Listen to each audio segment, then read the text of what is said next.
नमस्कार, हल्ला बोल में आपका स्वागत है। जान जहान और जरूरी सामान होम डिलीवरी में क्या रखे ध्यान, इन सब पर होगी चर्चा।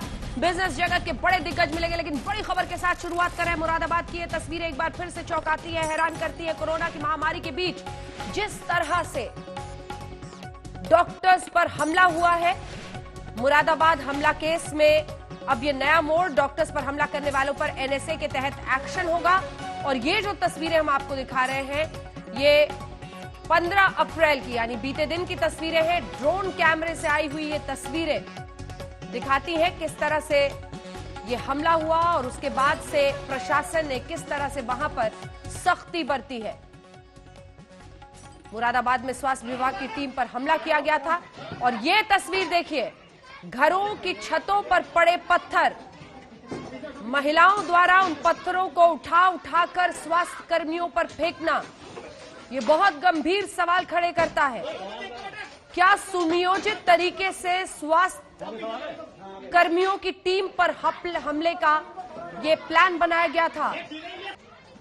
शरद गौतम हमारे सहयोगी इस वक्त हमारे साथ जुड़ रहे हैं। शरद, तस्वीरें हम दिखा रहे हैं, इस एंगल से साफ दिख रहा है महिलाएं जो है वो छतों पर इकट्ठा किए हुए पत्थरों से हमला कर रही हैं। क्या इससे ये साबित नहीं होता कि सुनियोजित तरीके से प्लान बनाया गया था, इस तरह की तैयारी रखी गई थी स्वास्थ्य कर्मियों पर हमले की? जी अंजना, बिल्कुल इन तस्वीरों में आप साफ देख सकते हैं, ड्रोन कैमरे से जो ऊपर से ली गई तस्वीरें हैं, उनमें कई घरों की छतों पर जो है लोग चढ़े हुए हैं और ईंटें पत्थर रखे हुए हैं, जिनको ये नीचे जो पुलिसकर्मी है, स्वास्थ्य विभाग की टीम थी, उन पर लगातार बरसाए गए थे। अंजना, बिल्कुल लगातार पत्थर बरसाए गए थे, जिसके बाद स्वास्थ्य कर्मी घायल भी हुए हैं। हमने दिखाया था आपको बीते दिन भी अपनी रिपोर्ट में किस तरह की पत्थरबाजी हुई थी, किस तरह से हमला किया गया था। स्वास्थ्य कर्मियों ने उसके बाद बाहर आकर, एम्बुलेंस कर्मी ने भी ये खुद कहा था कि ऐसा लग रहा है कि पूरी प्लानिंग के साथ उन्होंने हमला किया है। झुंड में लोग सामने आए, झुंड ने हमला किया स्वास्थ्य कर्मियों पर। जब पुलिस की टीम वहां पर आई तो पुलिस कर्मियों पर भी, उनकी गाड़ियों पर भी पत्थरबाजी की गई। शरद, एक बार फिर से आपके जरिए समझना चाहेंगे, हेल्थ टीम के साथ अब पुलिस भी अलग जगहों पर जाएगी। योगी आदित्यनाथ ने यह ऐलान इसलिए किया है क्योंकि हेल्थ टीम पर इस तरह के हमले को बर्दाश्त नहीं किया जा सकता। शरद हमारे साथ बने हुए लगातार। शरद, बीते दिन भी हमने बताया था इस वक्त उन स्वास्थ्य कर्मियों की, डॉक्टर्स की क्या हालत है, भयावह तस्वीरें हैं ये। इस तरह से डॉक्टर्स पर हमला कैसे कर सकता है कोई, और उसके बाद से जो कानूनी कार्रवाई हुई है उस पर भी जानकारी दीजिए। देखिए, मैं यहाँ बता दूं, मेरी अभी थोड़ी देर पहले जो कल की घटना में जो घायल डॉक्टर हैं एसटी अग्रवाल, वो इस समय मुरादाबाद के जिला अस्पताल में भर्ती हैं, गंभीर अवस्था में हैं।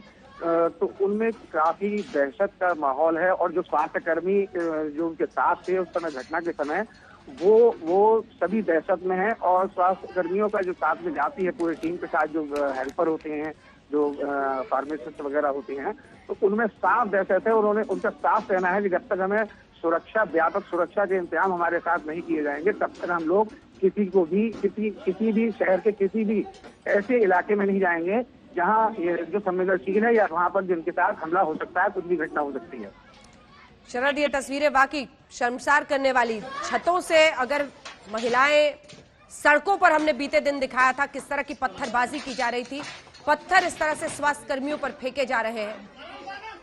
एनएसए के तहत न सिर्फ एक्शन होगा, जहां जहां स्वास्थ्य कर्मी जाएंगे इन गलियों में जांच करने के लिए, उनके साथ पुलिस की टीम भी अब जाएगी। ये योगी सरकार का बड़ा फैसला है डॉक्टर्स की, स्वास्थ्य कर्मियों की सुरक्षा के मद्देनजर। मुरादाबाद की ये तस्वीरें पहली तस्वीरें नहीं है, इससे पहले इंदौर हो, बीते दिन ही औरंगाबाद में भी इसी तरह से हमला हुआ था, 38 लोगों को हिरासत में लेना पड़ा था। आखिर स्वास्थ्य कर्मियों से क्या दुश्मनी किसी की हो सकती है? जान बचाने के लिए इन गलियों में वो पहुंच रहे हैं जहां पर लोगों को कोरोना के संदिग्धों का टेस्ट करना जरूरी है। आपको बता दें, 2 दिन पहले, और अब तो तीसरा दिन आज हो गया, 2 दिन पहले एक व्यक्ति की यहां पर कोरोना की वजह से मौत हो गई थी, जिसके बाद कई लोगों के संदिग्ध होने की वजह से और कई लोगों के टेस्ट पॉजिटिव आने की वजह से अपनी जान की बाजी लगाकर स्वास्थ्यकर्मी वहां पर जा रहे थे उन लोगों को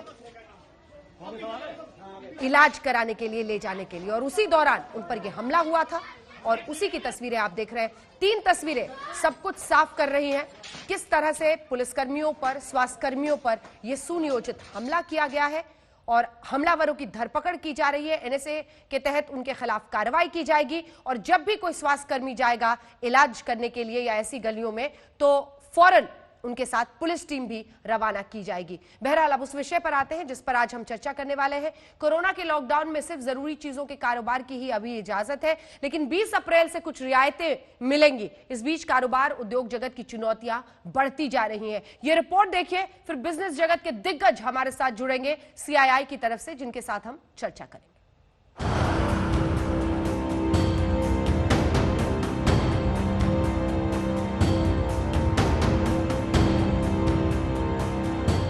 दिल्ली में एक पिज्जा डिलीवरी करने वाले शख्स का कोरोना संक्रमित होना 72 परिवारों पर भारी पड़ गया। साउथ दिल्ली के हौस खास और मालवीय नगर के 72 परिवारों को होम क्वारंटीन पर कर दिया गया है। इस डिलीवरी बॉय के संपर्क में आए 17 और डिलीवरी बॉय को भी क्वारंटीन किया गया है। 3-4 दिन पहले की बात है, हमें एक पिज्जा डिलीवरी बॉय जो है वो उसका रिजल्ट आया हमारे पास, वो पॉजिटिव पाया गया।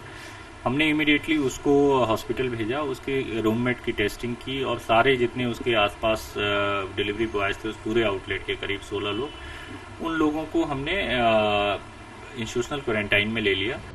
अगर इन लोगों में कोरोना के लक्षण मिलते हैं तो इन सभी की जांच की जाएगी। अधिकारियों ने इन सभी 72 परिवारों की पहचान गुप्त रखी है। सबसे भयावह बात यह है कि मार्च के अंतिम सप्ताह तक ये डिलीवरी बॉय ड्यूटी पर था और वो भी तब जब डायलिसिस कराने के लिए वो लगातार अस्पताल जा रहा था। माना जा रहा है कि अस्पताल जाने के दौरान ही उसे कोविड-19 का संक्रमण हुआ होगा। इसका टेस्ट रिजल्ट पिछले सप्ताह आया। बूथ स्तर की टीमें ये पता लगाने की कोशिश कर रही हैं कि क्या पिज्जा डिलीवरी बॉय इन 72 परिवारों के अलावा भी किसी के संपर्क में आया था। मालवीय नगर के कुछ इलाकों को सील किया गया है। लॉकडाउन के दौरान खाने और किराने के सामान की होम डिलीवरी की इजाजत है। कई हॉटस्पॉट में तो घर का सारा राशन होम डिलीवरी पर ही निर्भर करता है। इस मामले के साथ लॉकडाउन की इस बड़ी चुनौती का अब देश को सामना करना है। प्रधानमंत्री ने 20 अप्रैल के बाद कई क्षेत्रों में छूट का भी ऐलान किया था। जो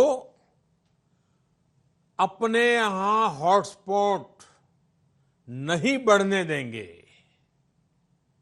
और जिनके हॉटस्पॉट में बदलने की आशंका भी कम होगी, वहां पर 20 अप्रैल से कुछ जरूरी गतिविधियों की अनुमति, छूटछाट दी जा सकती है। जैसा प्रधानमंत्री ने कहा था, वैसी ही राहत और रोकथाम के बीच कोरोना से जंग की गाइडलाइंस आई, जिसका फॉर्मूला है जान भी और जहान भी। लॉकडाउन के बीच 20 अप्रैल से नई छूट सिर्फ उन इलाकों के लिए है जो कोरोना हॉटस्पॉट नहीं है। इस गाइडलाइंस में कई रियायतें हैं। 20 अप्रैल से आप होटल, रेस्टोरेंट, फूड चेन से ऑनलाइन खाना मंगवा सकते हैं। बैंक की शाखाएं खुली रहेंगी, एटीएम खुलेंगे, किराना राशन की दुकानें खुलेंगी, फल सब्जी दूध की दुकानें भी खुली रहेंगी। Electrician, IT repairs, plumber, motor mechanic और कारपेंटर को काम की छूट रहेगी। इमरजेंसी सर्विस में लगी प्राइवेट गाड़ियों, मेडिकल और जरूरी सामान लेकर जाने वाली गाड़ियों को छूट मिलेगी।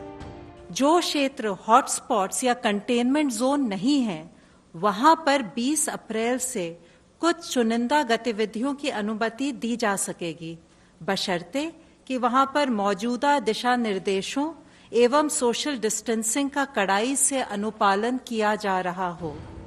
लॉकडाउन के बीच सरकार ने सबसे बड़ी सौगात किसानों, मजदूरों को दी है। खेती से जुड़ी सभी तरह की गतिविधियां शुरू रहेंगी। एमएसपी ऑपरेशन समेत कृषि उपज की खरीद करने वाली एजेंसियां भी खुली रहेंगी। खेतों की मशीनें, उनके स्पेयर पार्ट्स की दुकानें खुली रहेंगी। लॉकडाउन में पूरा देश घरों में कैद है और अर्थव्यवस्था के पहिए भी थमे हुए हैं। 20 अप्रैल से औद्योगिक गतिविधियां शुरू होंगी। नए गाइडलाइंस के मुताबिक ई कॉमर्स कंपनीज और उनके वाहनों को ऑपरेट करने की अनुमति है। Cold storage, warehousing, port, airport, container और इससे जुड़ी सेवाओं की चेन शुरू हो जाएगी। स्पेशल इकोनॉमिक जोन और निर्यात विशेष यूनिट्स में कामकाज शुरू होगा। शर्त ये रहेगी कि संस्थान अपने कर्मचारियों को कामकाज के परिसर में ही रहने की सुविधा देंगे।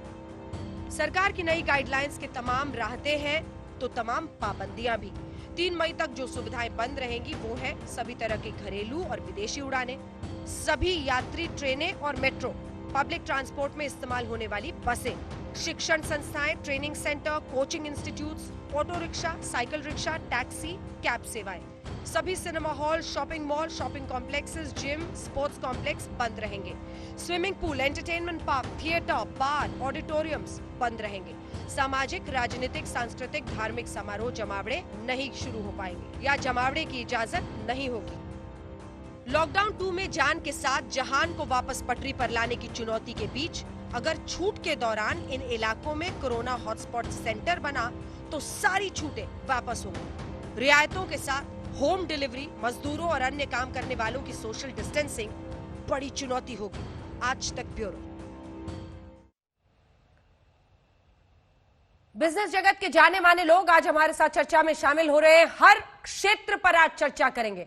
उस चुनौती पर भी सवाल जवाब होगा जो ऐसे होम डिलीवरी के दौरान सामने है, या फिर फैक्ट्रीज में मजदूर कैसे सोशल डिस्टेंसिंग रखेंगे, कैसे नियमों का पालन होगा। आइए आपका परिचय उन खास मेहमानों से करा दें जो हमारे साथ चर्चा में शामिल हो रहे हैं। हमारे साथ अजय बिजली जो कि पीवीआर लिमिटेड के चेयरमैन और एमडी हैं, वो जुड़ गए हैं। मेंबर है CII committee on media and entertainment के। स्वागत है सर आपका। हमारे साथ रितेश अग्रवाल है जो कि फाउंडर है OYO rooms and co chairman CII national committee on tourism and hospitality.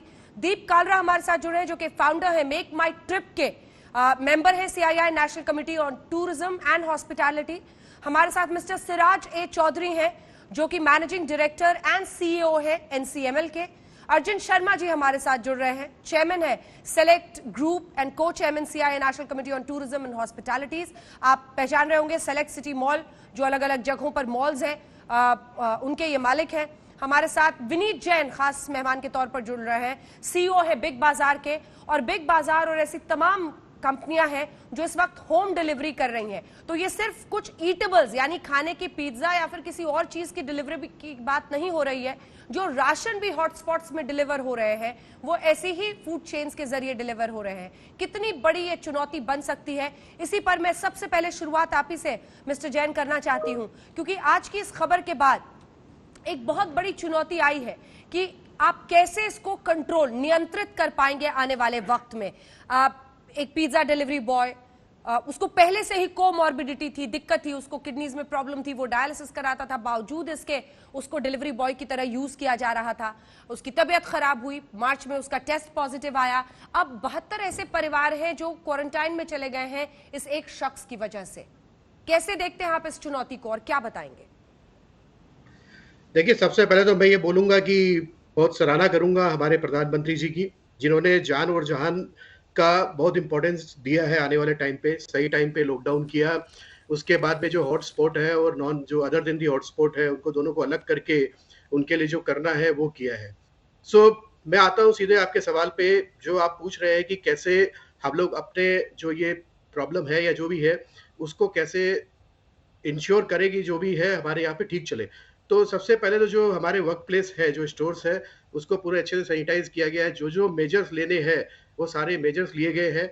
अभी हम लोगों ने एक काम और किया है कि हमने अपने सारे एम्प्लॉय से एक डिक्लेरेशन भी लिया है कि कोई घर पे कोई अगर बीमार है या उनकी कोई भी तबीयत खराब है या कुछ भी है तो वो वर्क प्लेस में बिल्कुल नहीं आए, और बाकी जो है सब ठीक है वो आके अपना वर्क प्लेस पे काम करें। वो काफी और भी मेजर्स इंटरनली हम लोग ले रहे हैं उस चीज के लिए, सो दैट कि हम लोग एक सिक्योर्ड और एक सुरक्षित तरीके से कस्टमर को स्टॉक डिलीवर कर पाए। जो कस्टमर हमारे स्टोर पे आ रहे हैं उनको अच्छे से हम लोग ट्रीट कर पाए। ठीक है मिस्टर चौधरी, मैं अब आपके पास आना चाहती हूं, क्योंकि स्टोरेज से लेके प्रोक्योरमेंट यानी एक तो पहले अनाज एकत्रित करना और उसके बाद लेना किसानों से, आगे चेन में इसको बढ़ाना, ये सब आपकी कंपनी देखती है। ये सब कुछ कैसे मुमकिन हो पाएगा? और 20 अप्रैल के बाद जो रियायतें खास तौर पर किसानों के लिए, ऐसी एजेंसियों के लिए जो प्रोक्योरमेंट करती है उनके लिए की जा रही है, उसमें आप क्या अपॉर्चुनिटी भी देखते हैं और साथ ही चैलेंज भी, यानी चुनौती क्या है और साथ ही अवसर क्या है? इसमें ऐसा है कि ये रियायतें जो हैं ये करीब 28 मार्च से ही खोल दी गई थी और फार्म गेट पे काम शुरू हो गया था। हालांकि काम की प्रगति बहुत धीरे थी क्योंकि लेबर, ट्रांसपोर्ट और एक जो सेंटर के एसेंशियल कमोडिटीज के संबंध में जो छूट थी वो स्टेट और डिस्ट्रिक्ट लेवल तक वो खबर और अलाइनमेंट होने में टाइम लग गया था। मगर अभी भी स्थिति यह है कि ज़्यादातर फसलें, ये एक बहुत महत्वपूर्ण समय है किसान के लिए, क्योंकि ये रबी की फसल की इस वक्त कटाई होती है और काफ़ी जैसे ऑयल सीड्स हैं, दालें हैं, इनकी हार्वेस्ट हो चुकी है, गेहूं की भी हो रही है। अभी समस्या सिर्फ ये है कि मंडियां नहीं चल पा रही हैं और उनको चलाने की कोशिश की जा रही है। सरकार ने मंडियों को चलाने का आदेश दिया है, उसमें लिमिटेशंस रखी हैं कि एक दिन में कहीं पे 10 लोग से ज़्यादा नहीं जा सकता, 10 किसान अपना माल लेके जा सकते हैं, कहीं 9 ले जा सकते हैं। मगर ये गति जो है, जिन मंडियों में लोग, अक्सर कुछ मंडियों में 5-5 हज़ार लोग रोज आ जाते थे, उसमें इतने कम लोगों के साथ व्यापार होना भी मुश्किल है और प्राइस डिस्कवरी भी मुश्किल है, क्योंकि मंडी एक ऐसा स्थान है जहाँ पे भाव का तय किया जाता है, आंका जाता है। उसका सल्यूशन जो हम निकालने की कोशिश कर रहे हैं कि किसान बजाय अपने माल को मंडी में ले जाने के, अगर वो वेयरहाउस जो उसके पास हो वहाँ पे ले आए और वहीं पे उसका तोल और उसका टेस्ट हो के बोली लग सके, तो ये काफ़ी कुछ जो कहा जाए कि प्रोक्योरमेंट या जो ट्रेडिंग होती है कमोडिटीज़ की, वो बजाय एक सेंटर में सब लोग एकत्रित हों, वो बहुत डिस्पर्स्ड हो सकती है। मगर उसके लिए एग्रीकल्चर, जैसे कि आप जानते हैं, एक स्टेट सब्जेक्ट है, उसमें अलग अलग राज्य सरकारों को इसके लिए छूट देनी पड़ेगी और ये पूरा सिस्टम बनाना पड़ेगा। तो एक तरह से आज जो सिचुएशन है कि फसल किसान के पास है, फैक्ट्री चल रही हैं मगर बहुत कम क्षमता से चल पा रही हैं, लेबर की बहुत प्रॉब्लम है, बीच में काफ़ी समय लग गया पूरे सिस्टम को अलाइन करने में, transportation, labour, raw material, packing material, वो काफ़ी हद तक समस्याएं हल हो गई हैं, मगर उनको बहुत लिमिटेड स्पेस या लिमिटेड रिस्ट्रिक्शंस के साथ काम करने को आज दिया जा रहा है, जिसकी वजह से फूड सप्लाई चेन जो है वो थोड़ी हल्की चल रही है, जिसे कहा जाए, जितनी क्षमता है उसमें उससे काफ़ी कम क्षमता से चल रही है। और इसका सिर्फ एक ये प्रभाव पड़ सकता है कि हो सकता है कि अगर हम इसको पूरी तरह सक्षम ना बना पाएं और ये लंबा चले हमारा लॉकडाउन या उसकी वजह से सिस्टम में डिसरप्शन, तो कहीं कहीं पे खाद्य पदार्थ की कमी पड़ सकती है। हालांकि आज अच्छी बात यह है कि हमारी सरकार के पास सीरियल्स का, यानी गेहूं, चावल और दालों का बहुत बड़ा भंडार है, जिससे कि देश को कोई फूड सिक्योरिटी की समस्या नहीं है। और ये हमारा बड़ा सौभाग्य है कि आज की तारीख में देश के पास इतना अन्न है कि उसको अगर सही तरह से डिस्ट्रीब्यूट कर सके तो किसी को भी भूखा रहने की जरूरत नहीं पड़नी चाहिए। ये बहुत बड़ी बात आपने कही है। हर कोई यही जानना चाहता है, जिस तरह से अवधि बढ़ रही है और जिस तरह की चुनौती पूरे विश्व के सामने है। अब मैं अन्य मेहमानों और अन्य क्षेत्रों पर भी जाना चाहती हूँ। मैं आपके साथ अजय बिजली जी शुरुआत करना चाहती हूँ। लगभग 20 लाख, मतलब अब जब हम पूरे देश को देख रहे हैं तो लगभग 20 लाख लोग विश्व में कोरोना से संक्रमित हो गए हैं। अकेले अमेरिका में 30,000 के आसपास लोगों की जान चली गई है। सिवियर लॉकडाउन की वजह से काफी हद तक हमने भारत में इसे कंट्रोल किया है। जिन क्षेत्रों में बिल्कुल रियायतें नहीं है, उन्हीं में से एक को आप लीड करते हैं। पूरी चेन है आपका पीवीआर सिनेमास का और मॉल्स में जिस तरह के आपके सिनेमा हॉल, क्योंकि अभी जिस तरह से संक्रमण का दौर चल रहा है, लगता नहीं है कि बहुत जल्द राहत मिल पाएगी सिनेमा हॉल्स, मॉल्स को लेकर। कैसे आप देखते हैं, कितनी बड़ी ये चुनौती है ऐसे लोगों के लिए जो इस क्षेत्र से जुड़े हुए हैं? क्या बताएंगे आप? और क्या आपको इसका कोई उपाय दिखता है फिल्मों को अन्य ओटीटी प्लेटफॉर्म्स पर रिलीज करने का? क्या आपको समझ में आ रहा है फिलहाल? बिजली जी। देखिए, जो गवर्नमेंट ने स्टेप लिया है, बड़ा डिसाइसिव स्टेप लिया था कि लॉकडाउन कर दिया, उससे ऑब्वियसली प्रायोरिटी लोगों की सेफ्टी, सिक्योरिटी और लाइव्स और जिंदगी की है, तो इसलिए वो स्टेप तो बहुत जरूरी था जो उन्होंने किया। और हमारी जो सिनेमा घर हैं वो है ही कन्फाइंड स्पेसेस हैं, तो वहां पर तो कोई सोशल डिस्टेंसिंग हो ही नहीं सकती। So therefore we were the first ones to be close down and I think unfortunately मुझे लगता है कि हम लास्ट वन होंगे जिनको परमिशन खुलने के लिए भी मिलेगी। तो वो तो एक प्रॉब्लम है ही, बिकॉज सोशल डिस्टेंसिंग जो है बहुत मुश्किल है। गाइडलाइंस बनी है कई और चाइना में, यूके में, यूएस में, उन्होंने चाइना में गाइडलाइंस बनाई है जिसमें काफ़ी कुछ कर रहे हैं। बॉक्स ऑफिस पे सिर्फ क्यूआर कोड होंगे और security, safety, even popcorn, Pepsi, even in the cinema halls सीटें छोड़ के टिकटें बिकेंगी। तो बहुत सारे मेजर्स क्लीनलीनेस के, हाइजीन के, मास्क के लिए जा रहे हैं, लेकिन इंडस्ट्री डेफिनेटली इफेक्ट बहुत ज़्यादा होगी। और 2 लाख लोग काम करते हैं डायरेक्टली, पीवीआर में नहीं, टोटल सिनेमा 9,000 स्क्रीन्स के अंदर, और वो काफ़ी इम्पैक्टेड हैं इस वक्त। और अराउंड 11,000 का बिजनेस है, 11,000 करोड़ का सिर्फ फिल्म एग्जीबिशन का। ओटीटी का 5,000 है, तो फिल्म इंडस्ट्री भी काफ़ी इसके से इम्पैक्टेड होगी। और रियल एस्टेट में जो रिटेल इंडस्ट्री है वो भी काफी इसमें इम्पैक्टेड होगी, बिकॉज हमारी इंटरडिपेंडेंस दोनों इंडस्ट्री पे है, रियल एस्टेट पे भी जो मॉल्स हैं और शॉपिंग सेंटर्स हैं, और रिटेल बिजनेस है, और फिल्म इंडस्ट्री भी। तो दोनों के अंदर काफी इम्पैक्ट होगा और टाइम लगेगा इसको वापस आने के लिए, क्योंकि एज आई सेड हमारा फॉर्मेट ही ऐसा है जिसमें लोग कन्फाइंड स्पेसेस में हैं। लेकिन वर्ल्ड ओवर जब उन्होंने काफी सर्वेस किए, पीपल इंडिया की स्पेशली एक बहुत ज्यादा कंज्यूमर्स की डिजायर होती है बाहर जाना, एंटरटेन करना, we are not made up to stay at home. तो जितने सर्वेज अभी किए गए हैं, लोग चाहते हैं बाहर जाएं। Of course safety security is an issue, but they want to see new movies, but they want to also go out and entertain themselves. I don't think they are made out to just be inside their homes. So I think in the long term, when some medicine comes, vaccine comes, and slowly the curve is flattened and we've got it under control the way the government is taking steps, I think this will bounce back, but it will take time. ये बहुत जल्दी bounce back नहीं करेगा, इसको 3 से 6 महीने लग जाएंगे जब तक ये सारा दोबारा बाउंस बैक करता है ये बिजनेस। बिल्कुल, मुझे लगता है कि जितने लोग अभी पैनल में सब बड़े ध्यान से सुन रहे थे, क्योंकि आपने सही में वाकई कहा, हिंदुस्तानियों की हमेशा ये मिजाज में शामिल है कि हमें घूमना फिरना, जाकर मूवी देखना बड़ा पसंद आता है, और लेकिन हर कोई अभी बलिदान करने को तैयार है, क्योंकि सभी को पता है कितना बड़ा खतरा है। बीच में आपने, अगर मैंने सही सुना तो आप कह रहे थे कि कुछ ऐसे प्लान्स बनाए जा सकते हैं लॉन्ग टर्म आने वाले वक्त में, अगर परिस्थिति कोरोना ग्राफ नियंत्रण में आता है तो कैसे सोशल डिस्टेंसिंग करते हुए कुछ सीट्स छोड़कर कुछ को सिर्फ खोला जाए, कम बुकिंग की जाए। क्या इस तरह की कोई अभी से ही स्ट्रैटेजी या फिर प्लान पर आप लोग सोच रहे हैं? हाँ जी, एक ग्लोबल सिनेमा फेडरेशन के हम मेंबर्स हैं और हमने काफी गाइडलाइंस बनाई हैं। बेसिकली बॉक्स ऑफिस की तो जरूरत है ही नहीं, बिकॉज आजकल टेक्नोलॉजी काफी यूज हो रही है, तो QR कोड पे लोगों को टिकट पता लग जाता है, तो बॉक्स ऑफिस में जाने की जरूरत नहीं है। सेफ्टी सिक्योरिटी जो है हमारी, उसके लिए हमें ऑब्वियसली फिर भी देखना पड़ेगा, चेक करना पड़ेगा, लेकिन वहाँ सोशल डिस्टेंसिंग बना के रखेंगे, कम से कम 6 फुट का डिफरेंस रखेंगे और सिर्फ DFMDs को यूज करेंगे। पॉपकॉर्न पेप्सी के लिए वेंडिंग मशीन्स आ सकती हैं, वो ट्राई करेंगे, वहां पर भी हम निशान बनाएंगे देखने के लिए कि डिस्टेंसिंग हो। अपने जितने हमारे एम्प्लॉयज हैं, specially after this incident that you spoke about earlier, we are going to make sure they are all tested regularly and some badges given to them so that the customers don't feel uncomfortable जब वो deal कर रहे हैं हमारे employees के साथ। और auditorium के अंदर finally we will have to leave 1 row और 1 seat to make sure that people are feeling comfortable. I think mentally customers को comfortable feel करना हमारा बहुत जरूरी एक मकसद होगा और जो हम करेंगे। लेकिन as I said, this is only 3 to 6 month phenomena.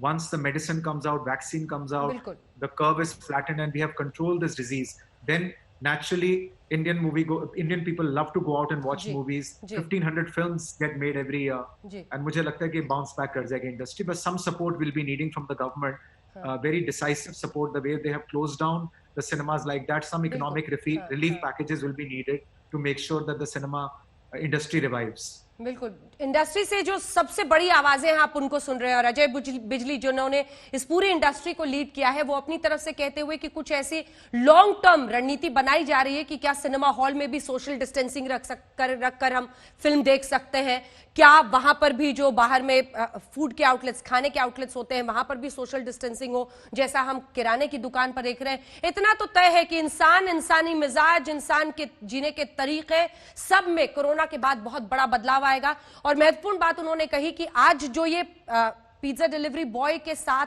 हुए कोरोना संक्रमण के बाद एक चुनौती आई है, उसको देखकर ही इंडस्ट्री में तमाम लोगों को अब आगे सोचना होगा।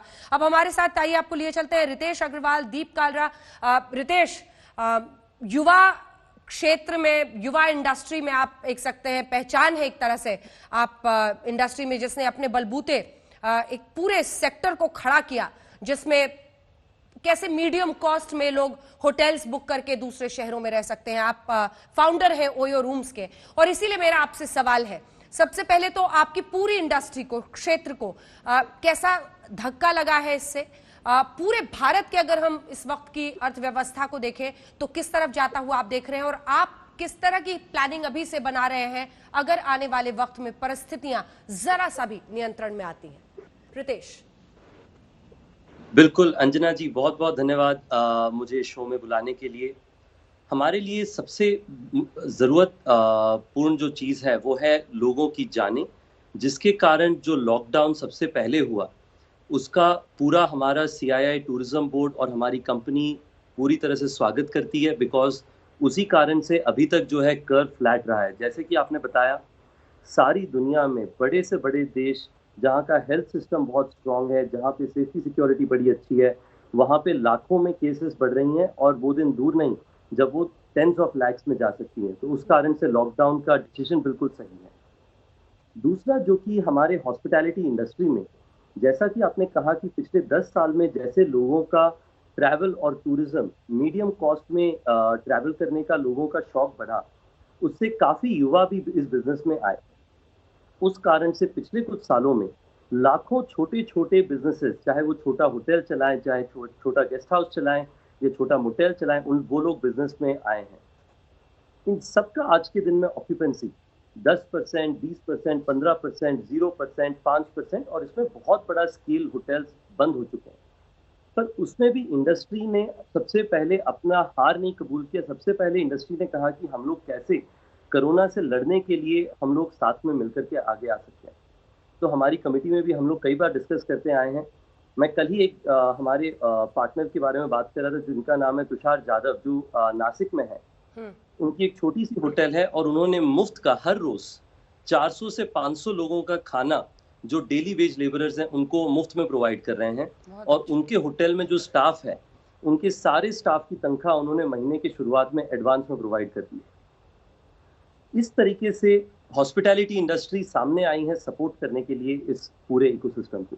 हालांकि उसी के साथ साथ हमारी इंडस्ट्री में एक बहुत बड़ा रिस्क है कि क्योंकि इतने सारे अनऑर्गेनाइज्ड लोगों की नौकरियां हमारी सेक्टर से जुड़ी हुई हैं, इन्हें किसी ना किसी तरीके से, चाहे वो सॉफ्ट लोन्स हो, चाहे वो टैक्स वेवर्स हो, उस तरीके से हमें सपोर्ट करना पड़ेगा, जिससे कि जब दुनिया वापस आए तब ये लोग साथ में खड़े होकर जितनी एग्रेशन से ये लोग कोरोना से लड़ने से मदद कर रहे हैं, उसी तरीके से जब दुनिया वापस से ट्रैवल करे, जब दुनिया वापस से खुशियां मनाए दूसरे शहरों में जाने के लिए, तब ये उसी खुशी से उन्हें सर्व कर पाए। मेरा बस वही सोच रहेगा। आखिरी में जब पूरे सिचुएशन के अंदर में जब दुनिया वापस खुलेगी, जैसा कि कहा गया कि जब कंपनीज वापस खुलेंगी, उन्हीं के एरिया में या उन्हीं जगहों में उन्हें रहने का जगह देना पड़ेगा और क्वारंटाइन सेंटर्स इनेबल करनी पड़ेगी।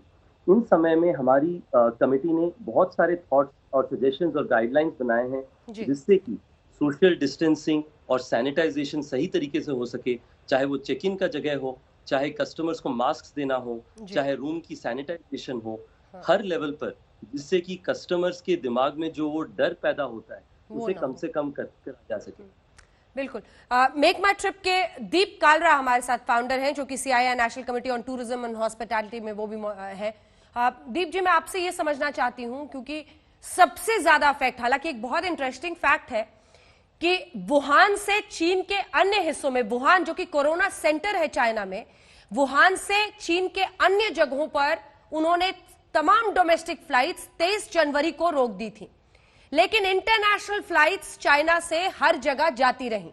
सिर्फ अमेरिका में 4 लाख से ज्यादा लोग चीन से गए थे। आज अमेरिका में 6.5 लाख लोग संक्रमित हैं, 30,000 की मौत हुई है। लेकिन इन सब के बाद विश्व में ऐसा भय और डर जागा कि इंटरनेशनल ट्रैवल पूरी तरह से रुक चुका है, डोमेस्टिक ट्रैवल भी हमने रोका है। पूरी कोशिश यही है कि कैसे से नियंत्रित किया जाए, जो जहां पर है वहीं पर रहे, अगर कोई पॉजिटिव है उसका ट्रीटमेंट हो। लेकिन आपकी इंडस्ट्री पर क्या प्रभाव पड़ा है और आने वाले वक्त में आप क्या स्ट्रैटेजी देख रहे हैं? धन्यवाद अंजना जी। हमारी इंडस्ट्री, जो ट्रैवल की इंडस्ट्री है, वो 1.5 लाख करोड़ रुपया हर साल देती है, तो काफ़ी बड़ी इंडस्ट्री है। और जैसे अजय ने कहा कि सिनेमाज पहले हिट हुए और लास्ट में खुलेंगे, मैं जैसे कहना चाहता हूँ कि सिनेमाज के बाद ही शायद ट्रैवल और टूरिज्म खुलेगा, क्योंकि वही लोग जो हैं जो ट्रैवल करेंगे, जिनको करना पड़ेगा बिजनेस के तौर से। जो हम अपना डिस्क्रिशनरी ट्रैवल या लीजर ट्रैवल कहते हैं, छुट्टी पे जाना, वो तो अभी काफ़ी दूर है और खुलने के लिए काफ़ी टाइम लगेगा। लोगों में कॉन्फिडेंस चाहिए होगा कि मैं जा सकता हूँ, मैं प्लेन में जा सकता हूँ, ट्रेन में जा सकता हूँ, होटल में रह सकता हूँ। और वो जो पूरा कॉन्फिडेंस, तो ये तभी आएगा जब कोई वैक्सीन होगा। उससे पहले ये पूरा कॉन्फिडेंस आना मुश्किल ही लग रहा है। और इसके दरमियान जो इंडस्ट्री में जो इतनी हिट हुई है, इतना इफेक्ट हुआ है, इस इंडस्ट्री को ज़रूरत है बहुत ही एक योजना की, एक स्कीम की, जिससे सहयोग मिले गवर्नमेंट से, क्योंकि इसमें बहुत लोग हैं। 9 लाख से ज़्यादा इसकी छोटी कंपनीज हैं, इसमें SME कहते हैं या MSME, और 4 करोड़ से ज़्यादा लोग इसमें काम करते हैं। अगर इन लोगों को कुछ देर तक इन बिजनेसेस को नहीं मिला कुछ भी रेवेन्यू, तो ये लोग सड़क पे आ जाएंगे और बहुत मुश्किल होगी इंडस्ट्री में। तो हमने काफ़ी CII के थ्रू काफ़ी हमने गवर्नमेंट से, मिनिस्टर्स से काफ़ी हमारी मीटिंग हुई है। लोगों ने सारे हमारे पॉइंट्स सुने हैं कि किस किस्म के टैक्स बेनिफिट मिल सकते हैं, या सॉफ्ट लोन मिल सकते हैं बैंक से, या आगे जाके रिबेट भी मिल सकता है, छूट मिल सकती है अगर कोई डोमेस्टिक टूरिज्म पे खर्चा करेगा, क्योंकि डोमेस्टिक टूरिज्म हमें अब बढ़ाना पड़ेगा, और अगर कोई खर्चा करेगा तो पूरा टैक्स रिबेट भी मिल सकता है। तो हमें पूरा कॉन्फिडेंस है कि कुछ मिलेगा गवर्नमेंट से। सबको यही इसकी मतलब वेट है कि कुछ बढ़िया अनाउंस होगा पूरे इंडस्ट्री के लिए, जिससे फ़ायदा होगा, और ये इंडस्ट्री, ये पूरा जो मुश्किल समय है, इसको हम तय कर पाएंगे। बिल्कुल। अब मैं सीधे चलना चाहती हूँ अर्जुन शर्मा जी के पास, जो कि चेयरमैन है सेलेक्ट ग्रुप के। क्या होता हुआ देख रहे हैं सर, क्योंकि अर्जुन जी बहुत बड़ी चुनौती लगती है, और मुझे लगता है कि अजय बिजली जी की पूरी जो बिजनेस स्ट्रैटेजी है वो आप पर काफी डिपेंड करेगी कि मॉल्स को लेकर किस तरह की खुलने का, क्योंकि ज्यादातर उनके जो सिनेमा हॉल्स हैं मॉल्स में है, अलग अलग जगहों पर।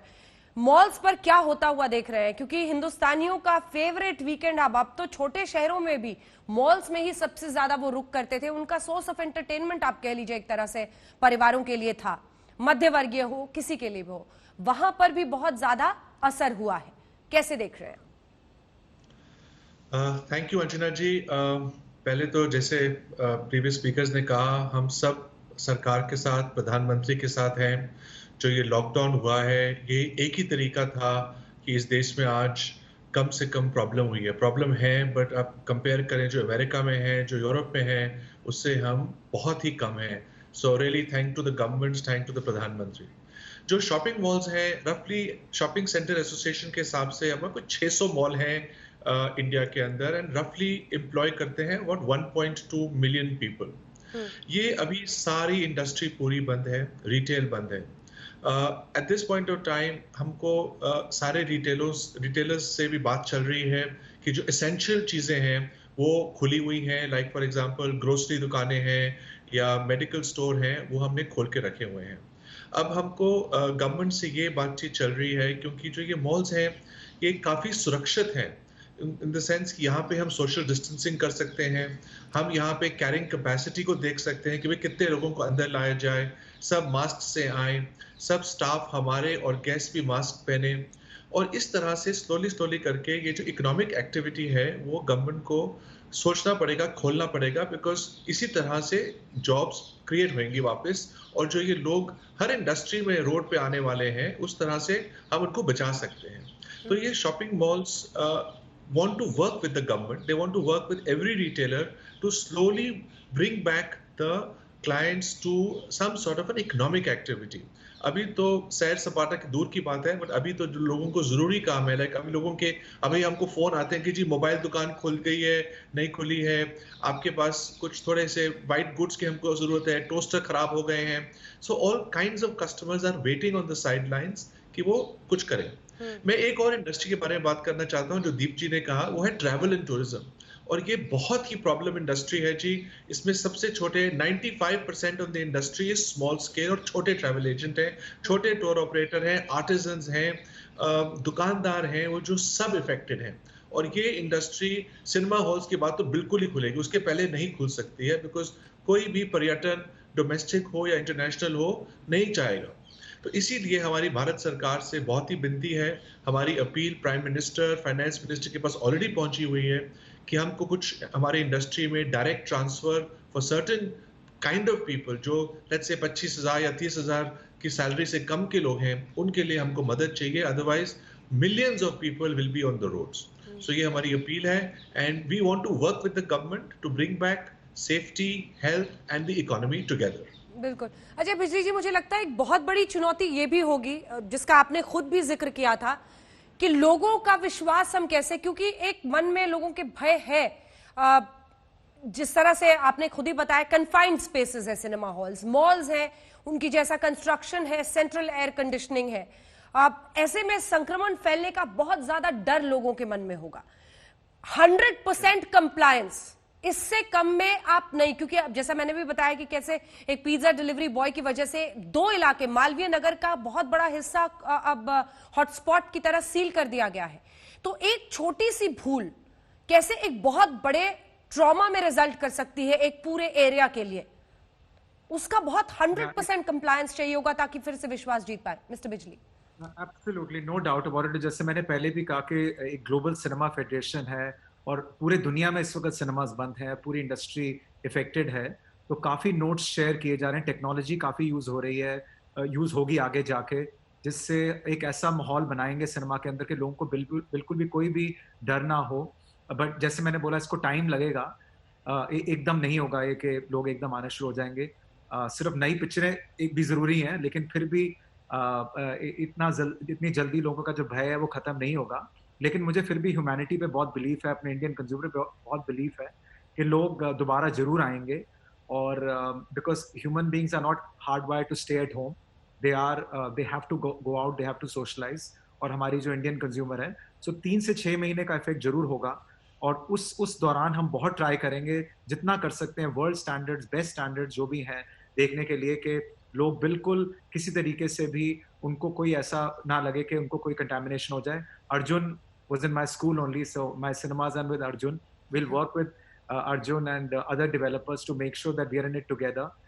Temperature checking, face mask, gloves, everything possible, so that people feel very, very safe, because lives are much more important to us than anything else. There's no question about it, and we will play our role in that to make sure that people really feel very, very comfortable. प्रधानमंत्री ने भी कहा था कि हमारी अर्थव्यवस्था को नुकसान हो रहा है, लेकिन ये इंसानी जिंदगियों से बड़ा नहीं है। हमारे लिए इंसानों की जिंदगी ज्यादा महत्वपूर्ण है। कई पश्चिमी देशों ने ऐसी गलती की और अब वो भुगत रहे हैं। एक तरफ लॉकडाउन भी एनफोर्स करना पड़ रहा है और हजारों मौत भी हो रही हैं, दोनों उनको अब झेलना पड़ रहा है। भारत की जनसंख्या को देखते हुए इस तरह का कदम बहुत जरूरी था वक्त रहते। लेकिन अब मिस्टर जैन, मेरा सवाल आपसे यह है कि ये जो चैलेंज है होम डिलीवरी का, ये आने वाले दिनों में और भी बढ़ेगा, क्योंकि कई सारी इंडस्ट्रीज हैं और कई सारे रेस्टोरेंट्स को भी खाने वगैरह की चीजों के लिए होम डिलीवरी डायरेक्टली करने की इजाजत मिल रही है। इसका अर्थ ये है कि अब ये पूरा प्लेटफॉर्म जो है वो और भी खुलेगा 20 अप्रैल के बाद। तो ये चुनौती एक बहुत बड़ी रहेगी और मुझे लगता है यहां पर 100% कंप्लायंस इंश्योर करना बहुत जरूरी होगा अगर हम लॉकडाउन को बेमानी और नाकाम नहीं करना चाहते हैं तो, वरना 1-2 ऐसी भूल के जरिए ही बड़ी लापरवाही हो जाएगी। मिस्टर जैन। देखिए, necessity is the mother of invention. तो अभी मैं अगर जैसे बोलता हूँ, जैसे जो हमारा मॉडल है बिग बाजार, उसके अंदर हमारी जो मेजोरिटी ऑफ जो सेल आती है वो आती है, कस्टमर आते हैं हमारे यहाँ शॉप करते हैं, हम उनको सर्व करते हैं। बट अभी जो करंट सिनारियो है उसके अंदर हम लोगों ने अपना जो होम डिलीवरी बिजनेस है वो काफी गुना मल्टीप्लाई कर लिया है। एक इवन जो हम लोग ऐप भी लॉन्च करने वाले थे पहले, वो अभी इसी दौरान लॉन्च हो गया हमारे यहाँ पे। तो अभी कस्टमर चाहे तो ऑनलाइन जाके ऑर्डर भी दे सकता है और हम लोग उनको सर्व कर सकते हैं। जो आपने अपॉर्चुनिटी की बात की, आई थिंक ऑलरेडी जहाँ पे होम डिलीवरी की सुविधाएं चाहिए, ऑलरेडी जो सर्विस प्रोवाइडर है, आई थिंक काफी बिजनेस मल्टीप्लाई हुआ है। बट इसके साथ मैं फिर भी एक चीज फिर बोलूंगा कि आज अगर हम लोग जिस तरह से हमारे यहाँ पे कंजम्पशन हो रहा था, हार्डली जो होम डिलीवरी मॉडल है, शायद मेरे पास कोई सही आंकड़ा नहीं है अभी सामने में, बट फिर भी not more than 1% of the total consumption शायद होम डिलीवरी से सर्व हो रहा होगा। बट सडनली हम लोग चाहें कि पूरा का पूरा होम डिलीवरी पे मूव कर जाए तो शायद वो भी पॉसिबल नहीं है। तो कहीं ना कहीं अपने को मिडवे सॉल्यूशन निकालना पड़ेगा। एक तो ऑब्वियसली जो मैं बोला कि अभी ऑनलाइन ऐप लॉन्च कर दिया है, जहाँ जितना फोन पे या जो कॉल लेके या हमारे जो अमेजोन से जो टाई अप है वहाँ से भी हम लोग होम डिलीवरी कर रहे हैं। बट उसके साथ में मेरे हिसाब से जहाँ पे हॉटस्पॉट नहीं है या इवन जहाँ हॉटस्पॉट भी है, कहीं ना कहीं एक सिस्टमेटिक शायद डिसिप्लिन तरीके से हम लोगों को एक लिमिटेड आवर्स के अंदर में कस्टमर को अलाउ करना पड़ेगा, सो दैट जाके वो लोग अपना शॉपिंग करें, बेसिक नीड लेके आए। ये एक ध्यान में रखना बहुत जरूरी है। तो दोनों ही चैनल को हमको एक साथ में रखना पड़ेगा। और जैसा कि अभी अर्जुन जी ने बोला कि मॉल एनीवे एक बहुत ज़्यादा सिक्योर्ड है, वहाँ पे ऑलरेडी कंप्लायंस प्रोसेस वगैरह बहुत एडियरेंस वगैरह रहता है। सो मेरे हिसाब से ज़्यादा सिक्योर्ड प्लेस है, तो उसकी तरफ गवर्नमेंट को एक बार देखना चाहिए। जी मैं जल्दी रितेश अग्रवाल और दीप कालरा जी आपसे एक सवाल लेना चाहती हूँ।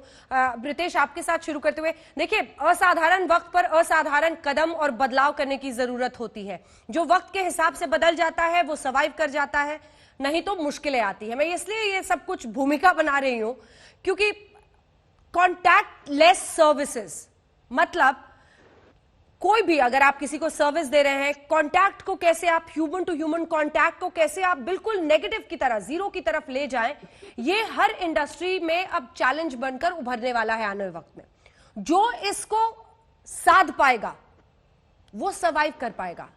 क्या मैं सही नहीं कह रही?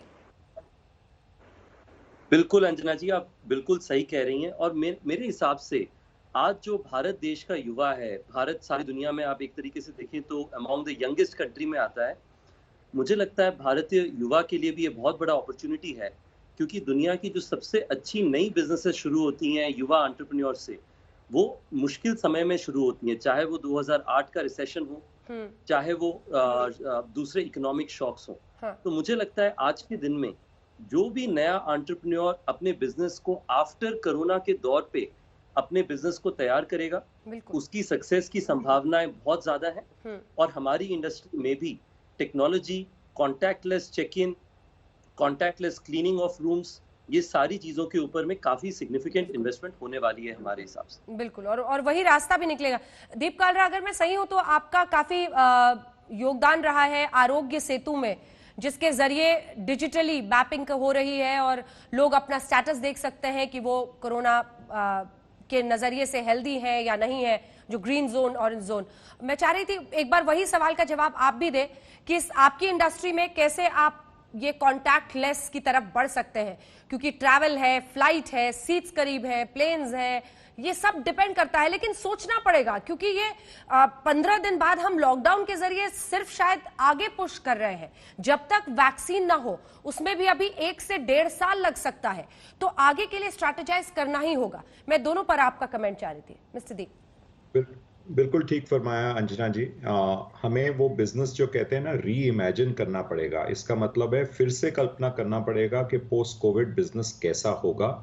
और हर जगह जहां अभी ह्यूमन कांटेक्ट बहुत था, वो बिना कांटेक्ट के कैसे कर पाएंगे। तो ऑनलाइन बिजनेसेस जैसे हम चलाते हैं वो तो ठीक है, आप टिकट बेच सकते हैं, होटल रिजर्वेशन दे सकते हैं, पर उसके बाद आफ्टर ऑल किसी ने वहां जाना है, एयरलाइन में जाना है या होटल में जाना है, तो जैसे रितेश ने कहा, ऐसे हमें सोचना पड़ेगा कि होटल में कैसे होगा। मुझे लगता है कि जो पहली चीज जो वापस आएगी वो होएगी ड्राइविंग हॉलिडेज।